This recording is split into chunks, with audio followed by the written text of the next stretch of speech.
Bonjour à tous, bienvenue pour une nouvelle émission de Quintet Week-end. On va analyser les quintets de samedi à Vincennes et dimanche à Paris-Longchamp. Pour m'accompagner à ma gauche, Abdellah, comment ça va? Salut Hugo, bonjour à toutes et à tous, super content d'être ici pour le retour de Paris-Longchamp dimanche et un très joli quintet ce samedi à Vincennes. On sait que tu es impatient pour dimanche à Paris-Longchamp, mais avant il faudra passer les 5 groupes à Vincennes.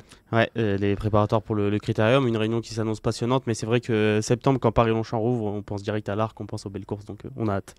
Et pour faire le papier de Vincennes justement, on a pris un trotteur né, c'est Romain Le Célé qui t'affronte aujourd'hui. Abdellah, comment ça va Romain? Salut Hugo, ça va et toi? Ravi d'être avec vous pour cette belle émission avec des courses très sympas à Vincennes samedi comme tu l'as dit, j'ai hâte. Un peu moins Longchamp dimanche, mais la ouverture de Longchamp c'est toujours un moment important comme l'a dit Abdelak avec l'arc. Un arc qui s'annonce très ouvert cette année en plus, donc on a hâte. On a hâte, messieurs. Sans plus tarder, si vous voulez bien, on va débuter l'analyse du quintet de samedi à Vincennes. Et du coup, Romain, je te laisse nous présenter la course. Yes, le prix Annick Dreux, Critérium 3 ans Q4, donc qui fait suite à la Q2 qui a eu lieu il y a une quinzaine de jours. Dernière préparatoire pour les femelles au Critérium des 4 ans.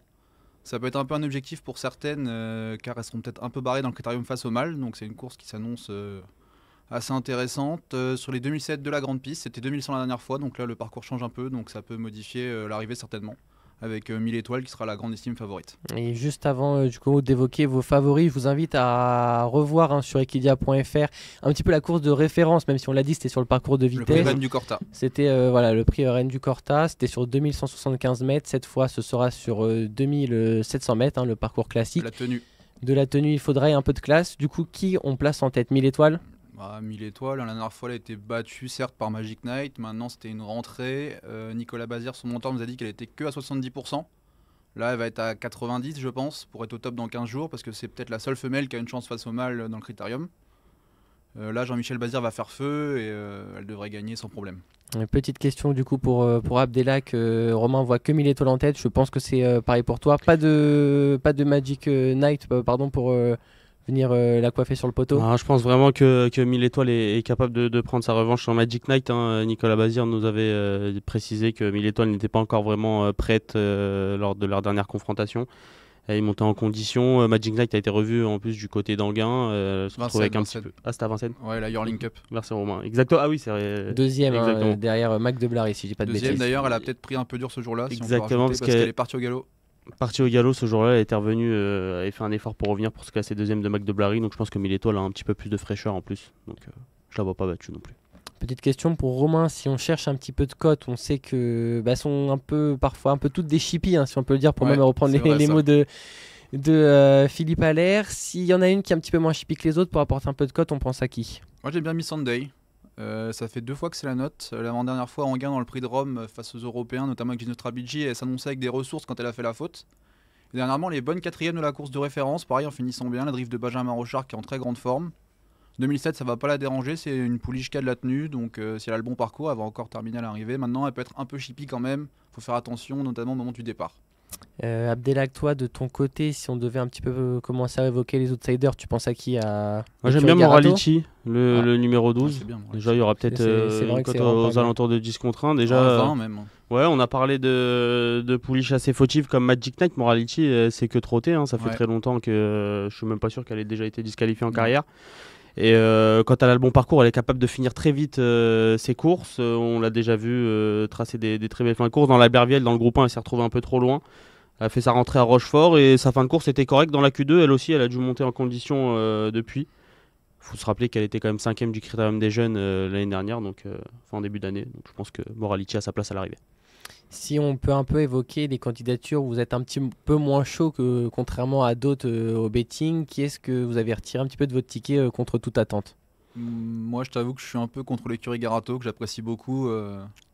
Mais là, j'ai l'impression que Marion Datou et Midnight Express sont un peu barrées. En plus, elles sont un peu fautives. Marion Datou, elle tourne pas très bien à gauche. Midnight Express, faut un rêve. Bon, après, Mathieu Brivard, des fois, il arrive à donner ce genre de parcours et ça peut faire la différence. Mais avant le coup, pour moi, c'est 2 bonnes rayures. Si juste pour évoquer une dernière candidature avant de proposer vos tickets, on a Robin Bouvier, si je ne dis pas de bêtises, c'est qui est ça. assez chaud sur la numéro 4, c'est Marilyn Monroe. Il me semble que tu l'as retenu dans ton ticket, Abdelak, ce numéro 4. Ouais, je l'ai gardé en associé, hein. Je me méfie beaucoup de l'entraînement de Robin Bouvier qui connaît une très belle réussite ces dernières semaines, voire ces derniers mois. Elle est très régulière ces dernières semaines, cette Marilyn Monroe. Elle vient de se classer deuxième sur l'hippodrome d'Anguin. Elle courait bien ce jour-là, même si elle a été battue par une pouliche qui a peut-être pas le niveau des pouliches qu'elle va affronter dans cette épreuve-là. Je pense qu'elle est capable de prendre une 4-5e place et elle a un bon parcours. Allez, sans plus tarder, c'est l'heure un petit peu de confronter les tickets. Cette fois, Romain, du coup, je te laisse la main, c'est du trop. Propose-nous Yes. tes jeux. Alors un peu une formule que j'ai l'habitude de pratiquer avec 3 bases, donc en tête 1000 étoiles, la base de la course. Je place un X en deuxième position, ensuite Morality, Adela qu'on a très bien parlé, je pense que c'est une base incontournable dans cette épreuve, donc je la mets troisième. Ensuite un autre X, et ensuite la deuxième Dubois, entraînée par Étienne Dubois, Midway Lady. Un petit mot sur elle? C'est pas une gagneuse, maintenant elle est très sérieuse. Bon, la dernière fois elle est partie au galop, mais ça ne lui est jamais arrivé quasiment. Si elle a un parcours correct, elle va être 4-5, et avec Alexandra Brivard qui est en grande forme en plus, elle a des atouts dans son jeu. Et pour les atouts, un petit mélange de favoris d'outsider avec Maya du Surf, troisième surprise de la dernière qualificative. Ensuite, Miss Sunday, j'en ai déjà parlé. Madrid au fort, un peu une jument de classe, mais qui est très compliquée. Dans un bon jour, elle a tout à fait le droit d'être sur le podium.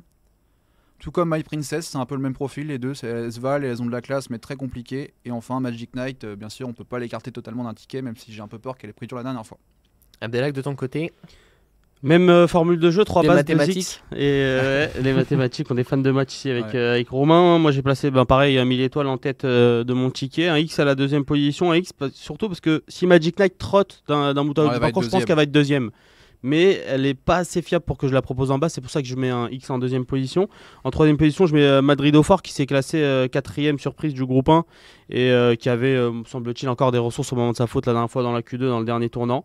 Et ma troisième base sera en quatrième place, sera Morality, on a déjà parlé, un X au 5e rang. Et j'ai associé moi par contre les deux représentants de Sébastien Garato, les deux représentantes de Sébastien Garato, Marion Datou et Midnight Express. Midnight Express, c'est vrai qu'elle va avoir besoin du bon parcours, mais s'il y a bien un driver qui peut donner ce genre de parcours, c'est Mathieu Abrivard. Marion Datou, je la reprends, en début de carrière, elle était très estimée.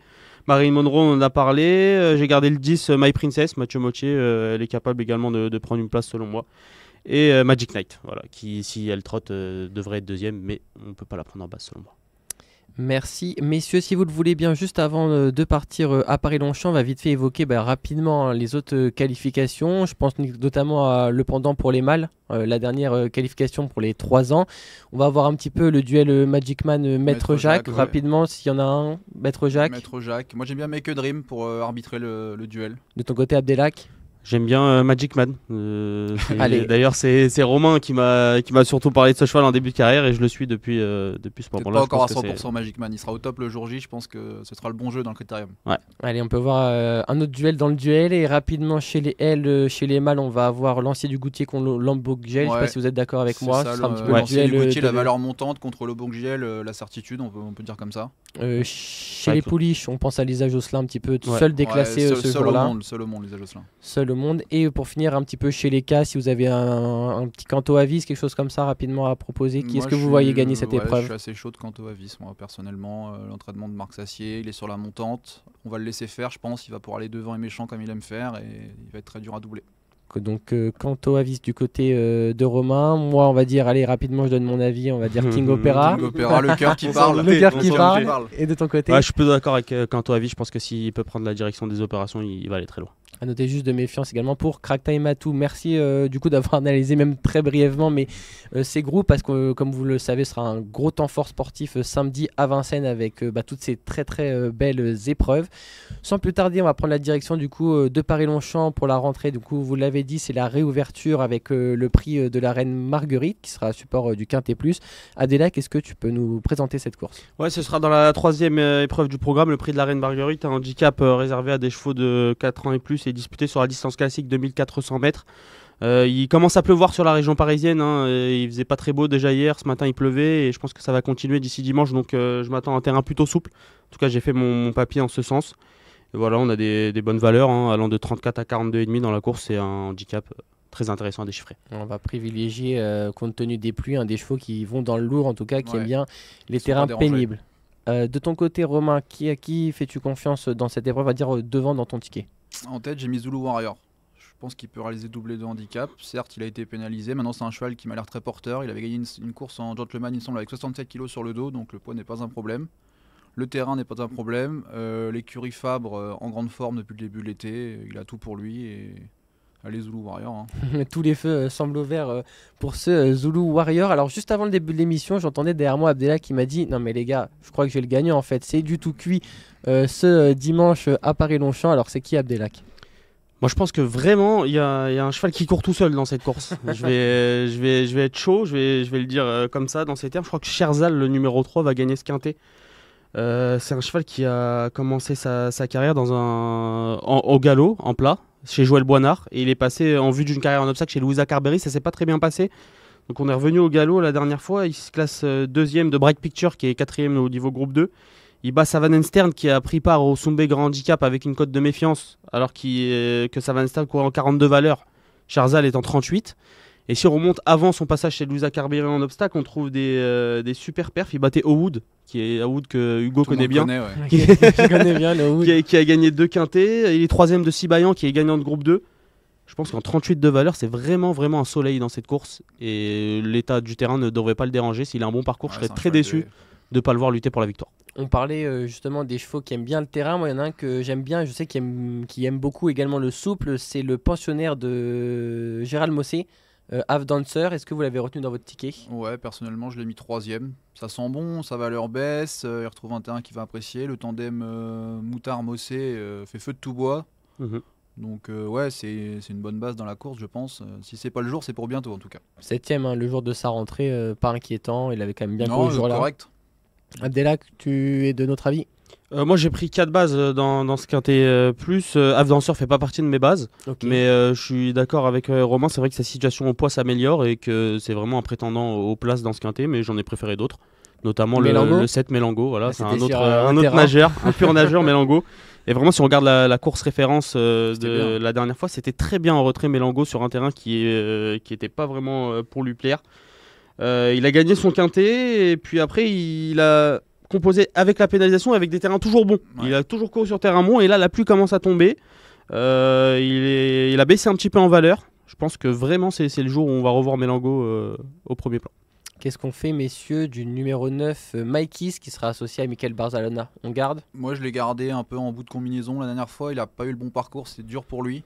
Ouais, il est venu tôt là. Dans la course de référence, ouais, c'était peut-être un peu trop dur. Maintenant, avec un meilleur parcours, je pense que cette fois, il peut tout à fait terminer en bout de combinaison. C'est un cheval qui est assez dur à l'effort quand même, si on parlait d'un trotteur. Sans parler d'un trotteur cette fois, c'est un cheval, on va dire, qui est peut-être un peu dur. Si on cherche un petit peu de cote, Abdellah, dans tes bases, c'est des bases un petit peu, on va dire, solides ou Non, moi j'ai glissé un petit outsider dans mes bases. Enfin, je pense qu'il y aura à peu près 20 contre 1. C'est le numéro 15, Xylophono. Il ne faut pas avoir la mémoire courte avec ce Xylophono. Si on remonte au 13 avril dernier sur l'hippodrome de Longchamp, il était emmuré vif toute la ligne droite. Vraiment, c'était déjà Yoritz Mandizabal en selle ce jour-là. Il n'avait jamais pu passer. Il avait fini 6ème, pas très loin de Mélango que j'ai gardé. Il finissait devant Zulu Warrior ce jour-là, sachant que Zulu Warrior a été pénalisé au poids depuis. Et puis à Angers, encore une fois, le quintet qu'il avait couru juste après cette course à Paris-Longchamp, il était revenu de très loin finir 6ème. Il a eu un petit break. Il vient de faire sa semi-rentrée en se classant 2ème. Il a échoué d'un nez derrière Royaumont. Royaumont qui est bien connu dans la catégorie des quintets. Et ça lui permet de rester à la même valeur pour courir le quintet de ce dimanche. Donc je pense que Xylophono fait également partie des bases très marrantes. Tu as un petit peu évoqué ton ticket, tu l'as un petit peu spoil, mais c'est l'heure justement de l'évoquer plus brièvement pour tout le monde, de faire un petit récap si vous le voulez bien, messieurs. Abdellah, cette fois je te laisse la main. Du coup, est-ce que tu peux nous récapituler un petit peu ton ticket avec tes 4 bases et du coup je suis en total? Je vais être bref parce que j'ai déjà présenté 3 de mes bases. J'ai mis Sherzal en tête de mon ticket. Je pense vraiment qu'il va gagner cette course. Et que au jeu simple, c'est vraiment un pari très amusant, même au gagnant placé. Hein, dans les quintets comme ça, on sait que les places sont assez rémunératrices. Donc je vous conseille vraiment de mettre une pièce sur ce numéro 3. J'ai mis le 7 Mélango en deuxième position, on en a parlé. Xylophono 3ème en troisième base. Et ma quatrième base, ce sera le numéro 11 Martine. J'ai bien aimé la dernière fois, c'est déjà Maxime Guyon qui est associé dans le quintet référence. Lui aussi aurait préféré un terrain plus souple ce jour-là. Il courait très bien 4ème. La pluie va l'arranger. Maxime Guyon lui renouvelle sa confiance. Je pense qu'il va faire l'arrivée. Ça nous donne 3, 7, 15 et 11. Champ total. Romain, toi, c'est une autre formule cette fois, un peu plus de classique. Ouais, 7 chevaux. Moi, j'ai fait classique. Je me suis permis un petit 7ème parce qu'on connaît les handicaps, c'est pas évident. Donc Zulu Warrior en tête. Alors après, Sherzal, je t'avoue que je pensais que j'avais trouvé un truc un peu qui sortait de nulle part. Mais mon collègue le voit gagner, et moi je l'ai mis deuxième, donc on est assez raccord, je pense que c'est très très bien. Ensuite le 5 F Dancer, c'est peut-être le jour.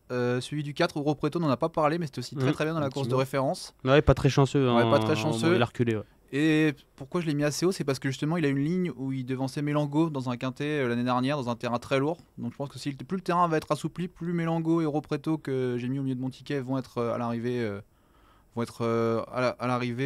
dans les premiers, je pense. Ensuite, donc je reviens à mon ticket, j'ai mis le 4 suivi du 9, Maïkis, question de parcours. Mélango, on en a déjà longuement parlé. Et je termine par le 14, Ilrak, qui est un cheval qui fait toutes ses courses. En fin de combinaison, il devrait rentrer 4-5e encore une nouvelle fois, comme à chaque fois. Merci messieurs du coup pour l'analyse de ces deux quintés plus. Réponse un petit peu ce week-end du coup à 15h15 pour les deux épreuves. En attendant, moi je vous souhaite une bonne semaine à tous et bon jeu. Ciao ciao.